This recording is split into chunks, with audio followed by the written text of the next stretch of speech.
This conference will now be recorded.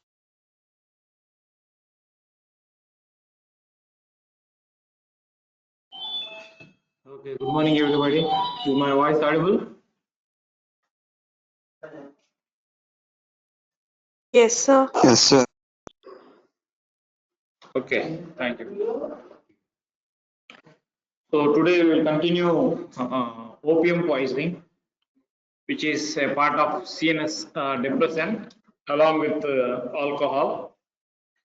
So, opium, we know that it is a somniferous drug. What is a somniferous drug? It is a drug which induces sleep. Any drug which induces sleep is known as somniferous drug. It is also called as narcosis or narcotic drugs. Any drug which induces sleep is also a narcotic drug. It is also somniferous drug. So, and then quite essential narcotic is opium. Quite essential is nothing but a prototype drug. Means not largely studied drug in narcotics or somniferous drug is opium.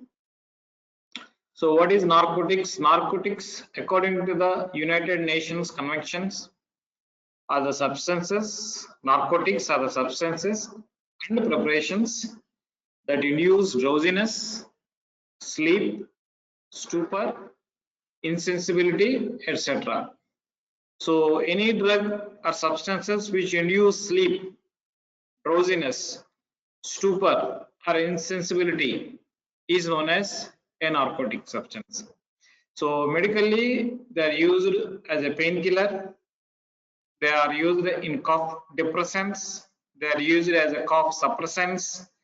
They are used as anesthesia agents, and then they are also used in drug preparations in antidiarrheal drugs. So narcotics means drugs which induce sleep. So in routine medical practice, we use narcotics mainly medically to decrease the pain, to decrease the cough.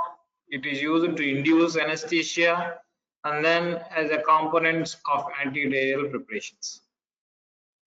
So opium, what is this opium? So opium is dried latex obtained from poppy plants. Opium is the dried latex obtained from poppy plants. The name is Papaver somniferum. Papaver somniferum poppy plant. And then these are obtained from immature unripe seeds. We call them as pods. Pods are known as fruits, which by hand they are sliced. The latex will leak out of the sliced pods, and then this dries to a sticky yellow residue that is later it is removed and then it is dehydrated, which is nothing but opium. So the raw opium has a characteristic odor which is strong and pungent, and then we have two main alkaloids, group of alkaloids. One is phenanthrines and isoquinones. Phenanthrines are narcotics or psychoactive substances. Isoquinone is analgesics. In phenanthrines, we have morphine, codeine, and thebaine. In isoquinone, we have papaverine and narcotine. So the main alkaloids that are present in opium are morphine, codeine, thebaine, papaverine, and narcotine. And then we know normally poppy seeds, which are known as cuscus, and then oil also, poppy oil. They are not poisonous and they are routinely used in our food preparations. So this is the opium pod, opium fruit, and then you can see these are the opium plants, and then you can see linear streak marks, so which has done with the hand, and then it will release latex which will dry, and then as a sticky yellow residue it is taken and then it is used as a opium, then it is dehydrated and used as an opium. So this is the latex from the opium plant. So these are some of the areas which produce opium. We have India, Pakistan, Afghanistan, and then there is a terminology called Golden Triangle, which has Burma, Thailand, Vietnam, and then Laos and Yunnan in province in China. So this is the belt which grow opium. And then there are also in other foreign countries like Mexico is also there. And then what about in India? India is one of the few countries that legally grow opium. Legally grow opium. So legally grow opium, and then only country which legally produces opium gum. Only country, India is only country which legally produces opium gum. And in some of the countries, opium is also used legally. They can even take or contain opium. But here in India, a person cannot possess opium. He can cultivate opium only with the permission of the government of India. And then ordinary persons cannot have or possess opium. So cultivation of opium is illegal and banned in India except on license. Normally, opium can be cultivated in India by anybody if he is taken permission from the central government. But if he is not taken any permission and then he is growing opium means then it is illegal. And this growth of opium is only for pharmaceutical purpose in India. In India, it is only for medicinal purpose. CBN, Central Bureau of Narcotics.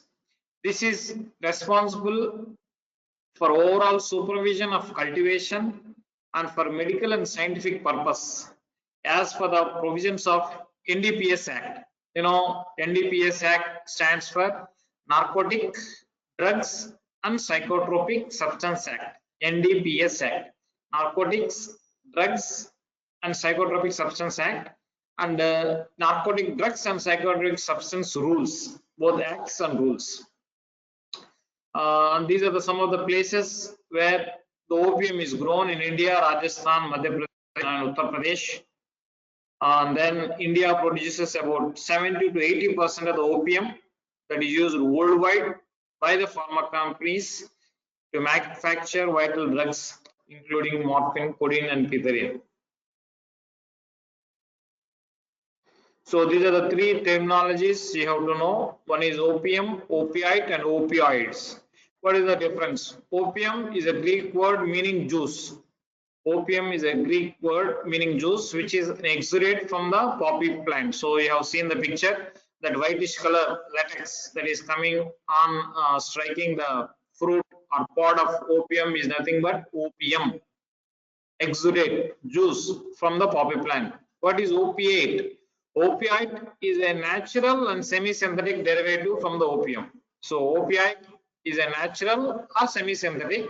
Opioids are completely synthetic drugs which have morphine-like activity. So opium is a juice or exudate from poppy plant. Opioid is a natural or semi-synthetic derivative from opium. Opioids are synthetic drugs which have morphine-like activity. So what are the uses of these products? Only therapeutic purpose. So opium means only uses means therapeutic purpose. So examples are morphine, codeine, fentanyl, buprenorphine, and then naloxone. Actually, this buprenorphine spelling, the R should be besides P. So these are commonly derived opium in clinical wards. We have morphine, which is used for pain killing, analgesia, and then we have codeine, which is a cough suppressant. We have fentanyl, which is used in inducing anesthesia, anesthetic drug. We have pentazocine, again used in relieving the pain. We have tramadol, again used for pain relief. We have naloxone, which is used in the treatment of opioid poisoning. And then we have buprenorphine, which is a pre-anesthetic medication. and then we have loperamide, which is an antidiarrheal preparation. So these are some of the drugs which are we commonly use in our medical setup. So what are the toxicokinetics? Opium is rapidly absorbed in all routes, in GI route, SC, IV, IM. So gastrointestinal tract, by oral it can be absorbed, by subcutaneous it can be absorbed, intramuscular, intravascular, every route it will get absorbed, and then effects of oral dose is less comparatively to the parental route. So parental route will have more larger effects in symptomatology, as the first pass metabolism occurs in the liver. So, and then metabolism mainly occurs in liver by conjugation and excretion by urine. So metabolism is mainly from the liver, and then excretion is through urine. What is the mechanism of action? So mechanism of action is chemical similarity to the natural substances like endorphins. So it has the same similarities that produced by endorphins. We have three receptor sites in this mechanism. We have mu receptors, kappa receptors, and delta receptors. Mu receptors are mostly of the clinically used opioids. Mu receptors for most of the clinically used opioids.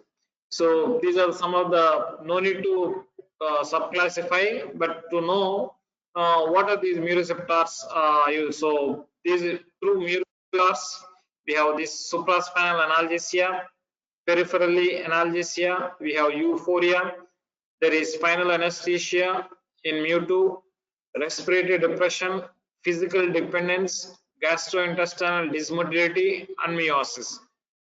In kappa receptors, kappa 1 we have spinal anesthesia and meiosis. Kappa 2 we have cytotomimes and dysphoria. We have kappa 3 as supraspinal analgesia, and delta receptors we have supraspinal analgesia. So what is all these things? Do you really want to know these differentials? Not necessary. Remember, mu receptor, it is the mechanism of action is through these receptors. Opium acts through these mu receptors, kappa receptors, and delta receptors, and mostly used for analgesia, euphoria, depression, and then psychomimetosis. So all these functions is through different mu, kappa, and delta receptors. And then opium depresses all centers except oculomotor, vomiting, and sweating centers. Very important. So opium, it depresses all centers of the brain except oculomotor, except vomiting and sweating centers. So opioids act on many places in the brain and nervous system. These are the first point. Opium can change the limbic system, which controls emotions to increase feeling of pleasure. So why do people take this opium? Is to increase the feeling of pleasure. So to increase the feeling of pleasure, how does it is achieved? Because it acts on the limbic system, which controls emotions. What does it do again? It can block pain message transmitted by the spinal cord from the body. So it will decrease the pain. It will decrease the pain pathway. So people take opium in order to decrease the pain because it has an analgesic effect. And number 3, opioid acts on brainstem and areas that control automatic body functions and then depress breathing. So this is a very fatal thing. So first 2 is okay, but if the dosage is high, then the brainstem will be affected, which will depress the respiratory centers, which has a detrimental effect, which leads to coma and finally death. So it is controls limbic system, which has which increases the feeling of pleasure, and then it will block the transmission of pain from spinal cord from the body by the spinal cord. So what are the acute poisoning changes? So we have the triad of symptoms. One is coma, pinpoint pupils, and respiratory depression, which is said to be a pathognomic of opioid poisoning. So three classical signs you can see. One is coma, one is pinpoint pupils, another is respiratory depression. Coma, pinpoint pupils, and respiratory depression occurs. What are the conditions that occur acute poisoning is if there is a therapeutic overdose of opium, if there is an accidental overdose in patients who are addicted to opium, and then there is a deliberate overdose in a case of suicide case. So therapeutic overdose, accidental overdose in addicts, and then deliberate overdose in suicide. What are the important clinical manifestations? One is coma, pinpoint pupils. There can be mydriasis if hypoxia is severe. Respiratory depression, which is associated with cyanosis, slow and shallow breathing, hypotension, feeble tachycardia, hypothermia with cold clammy skin. There can be convulsions, and then the patient will experience urinary retention. So the main important thing is coma, pinpoint pupils, respiratory depression. Coma, pinpoint pupil, respiratory depression. And then along with this, you have hypotension, hypothermia, convulsions, and retention. Fatal dose, adults, fatal dose is 2 grams. Children, the fatal dose is 6 grams. You can see here, children, it takes more amount of dosage in order to cause poisoning. You can have to observe that. And morphine, adults, we have 0.2 grams, and children, we need 5 mg, and then children 6 mg. Codeine, we have 0.5 grams. Fatal period is about 6 to 12 hours. So, okay, this is milligrams, this is grams. Okay, so the dosage is less in children. So adults, we have 2 grams. Children, we have 6 milligrams. Morphine, adults 0.2 grams. Children, we have 5 milligrams. And codeine, we have 0.5 grams. And fatal period is 6 to 12 hours. And then these are the factors which modify the fatal dose. It can be age related, habit, or diseases, and quality of the drug, and then the idiosyncrasy means the sensitivity of the drug, the hypersensitivity of the drug, or the hypersensitivity of the person. So there are 3 stages in persons who are taking this opium for addiction. That is stage of excitement, stage of stupor, or stage of narcosis. It is also called stage of excitement or euphoria, stage of stupor or depression, and third one is stage of narcosis or coma. So stage of excitement, here we know that the name suggests excitement. So the person will be increased sense of well-being is there. There is increase in mental activity. The person is free from anxiety. Here the stage of excitement is only for a short duration, and if the person has taken very large amount of doses, then this stage can be absent. This stage can may not be there. So it is normally of short duration, and then the person becomes talkative, and then restless, and even hallucinations can be present, and then there can be flushing of face. So stage of excitation, where there is increased mental activity, increased well-being, is freedom from anxiety, there is increased talkativeness, restlessness, and it is of short duration. Stage of stupor, or it is also called stage of depression, where the person has some giddiness and drowsiness conditions, and then a sense of light in the limbs he will feel, along with some non-specific symptoms like headache, nausea, vomiting.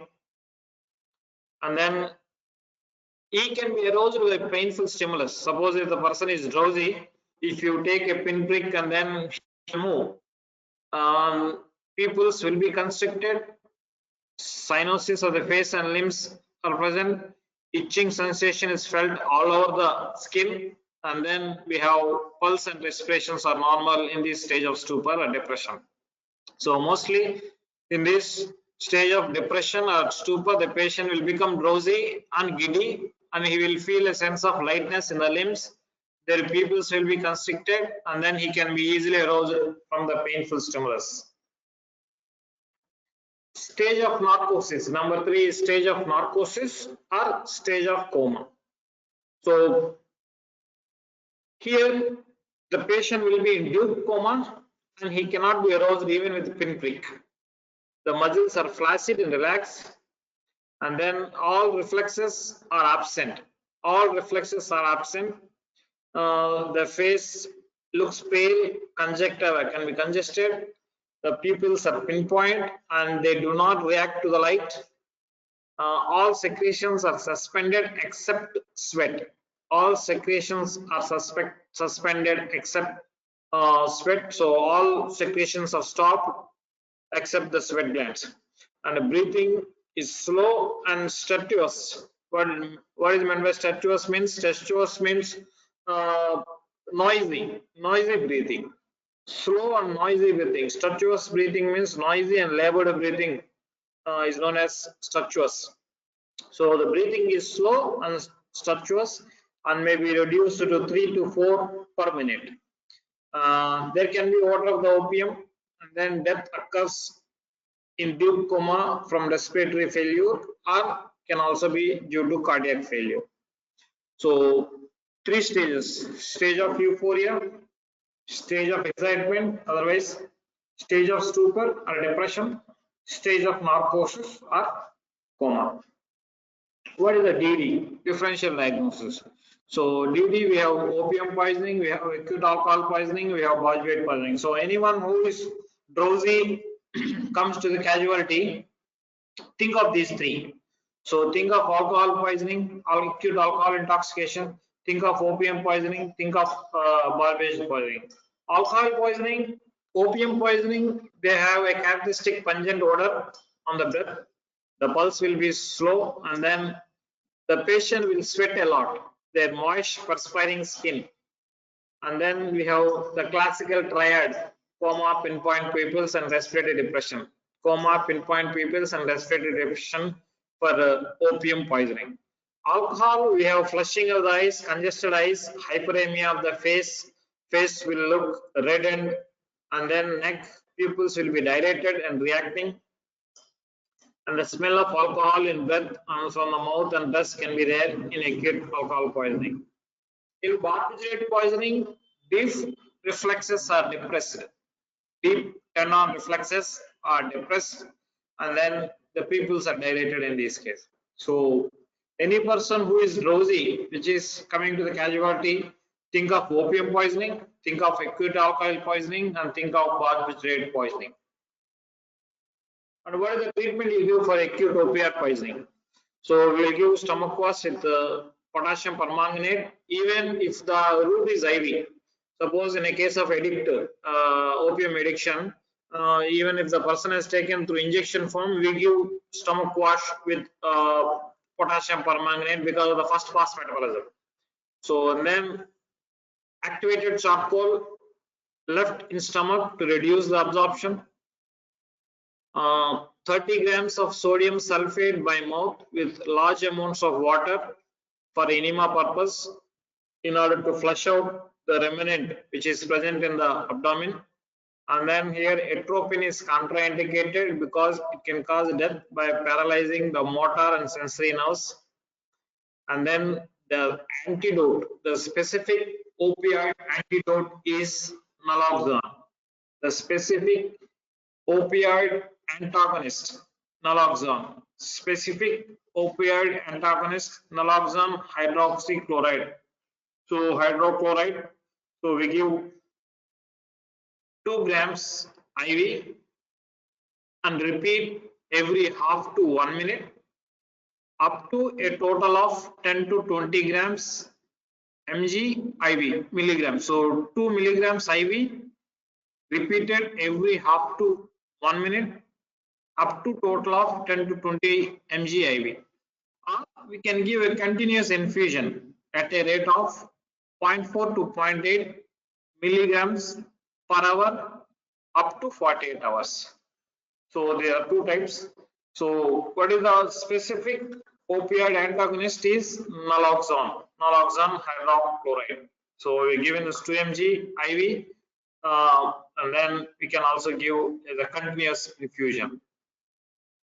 And next one is nalbuphine. Nalbuphine. It is also given as 0.1 mg IV. And then we have also the coma cocktail.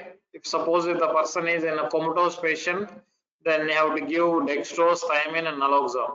So you have to give 100 ml of 50% dextrose plus 100 mg of thiamine D1 plus 2 milligrams of naloxone.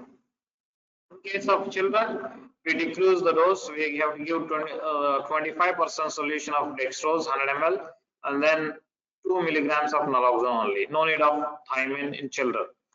And then we can give physostigmine. Physostigmine 0.04 milligrams per kg body weight given IV may be given to reverse the respiratory depression if naloxone is not available. So we can give naloxone, nalbuphine, physostigmine, thiamine, dextrose. So these are some of the treatment protocols that we use for opioid poisoning. So the specific opioid antagonist is naloxone. What is postmortem appearance? Postmortem appearance, face and nails are cyanosed. Froth can be seen at the mouth and nostrils. There can be injection marks, can be single or multiple, mostly on the forearms. PM lividity is well marked and cyanotic because most of the time the patient is not moving. He is drowsy, not moving. So that's why the lividity, PM lividity will be well marked, either on the back or on the sides, whatever, based on the position. The smell of opium is noticed on opening the chest, but it disappears if putrefaction has set in. So stomach may contain small lumps of opium. Lungs are edematous, they are congested, and the blood is usually dark and fluid in nature. So the main thing is PM lividity is well marked. There can be injection marks on the forearm. Froth is present on the mouth and nostrils. Face and nails congested. Lungs are congested. Stomach may find opium, and then blood is dark and fluid nature. What is the features of chronic poisoning? So chronic poisoning is also caused mostly in addiction. Young people who are addicted to opium, the chronic poisoning symptoms are more prevalent. So opium and its derivatives, we know that they are fentanyl, codeine, and morphine. Usually seen in addiction in young people as they believe it to be an aphrodisiac. You know, aphrodisiac is a substance which increases sexual desire. So they think that opium, because it will stimulate the limbic system. It will stimulate the limbic system, so the sense of feeling will be pleasure feeling will be there. So it is used as an aphrodisiac. It causes dry skin and shows scars of heel abscess due to frequent use syringes by IV reed. So, and tattooing from the needles can be seen. What are the symptoms? First, the pleasurable feeling of relief and well-being can be seen, and later the patient will have disinterest, recurring periods of depression, there is restlessness, irritability, and then insomnia. So first few days there are pleasurable feelings, but later there are periods of depression, restlessness, irritability, insomnia. And then there is gradual intellectual and moral deterioration. There can be other constipation, contraction of the pupils, anorexia, emaciation, because the patient will not eat and he goes on taking this opioid, and then he will land in mood swings, and then impotence is also one factor which he will have because of the effect on nerve system. So initially it causes pleasurable feelings, but later it will causes depression, disinterest, insomnia and irritability, and it will decrease the morality of the person. It will deteriorate the moral and intellectual behavior of the person. So how do we treat this chronic opioid poisoning? So it is equivalent to opioids initially with a gradual withdrawal of the drug, and then we have to gradually withdraw the addicted person, the dosage. On the treatment aspect, we have to give methadone 30 to 40 mg daily to be tapered off gradually. Methadone 30 to 40 mg daily, which is tapered gradually. We can also try dihydrocodeine or codeine in replacement of opium, and in order to relieve the anxiety and craving for the drug, we can give propranolol 80 mg. Propranolol 80 mg can be given to relieve the anxiety, and then tranquilizers and sedation at bedtime, and then psychiatric counseling. Psychiatric counseling, sedation at bedtime, propranolol to relieve anxiety, codeine, and then methadone 30 to 40 mg daily, which is to be tapered. And then we have to decrease the dosage of opium gradually what he is taking. Medical legal aspects: suicide common because death is painless. Homicide, it's rare. Poisoning may occur in addicts because of large doses. Drugging the child of the beggars by opium to keep them quiet is also one. Accidental overdose of medicines can be there. Rarely used as a cattle poisoning, sometimes used for a doping race horses. Study the nerves for doing some bold act requiring special courage. So these are some of the medical aspects which are in respect of opium. So it is a suicidal poisoning because death is painless. Homicide is rare. Accidental can be there. So heroin, morphine, we will look into this topic in the next class. Thank you very much for your patient listening. You can leave now.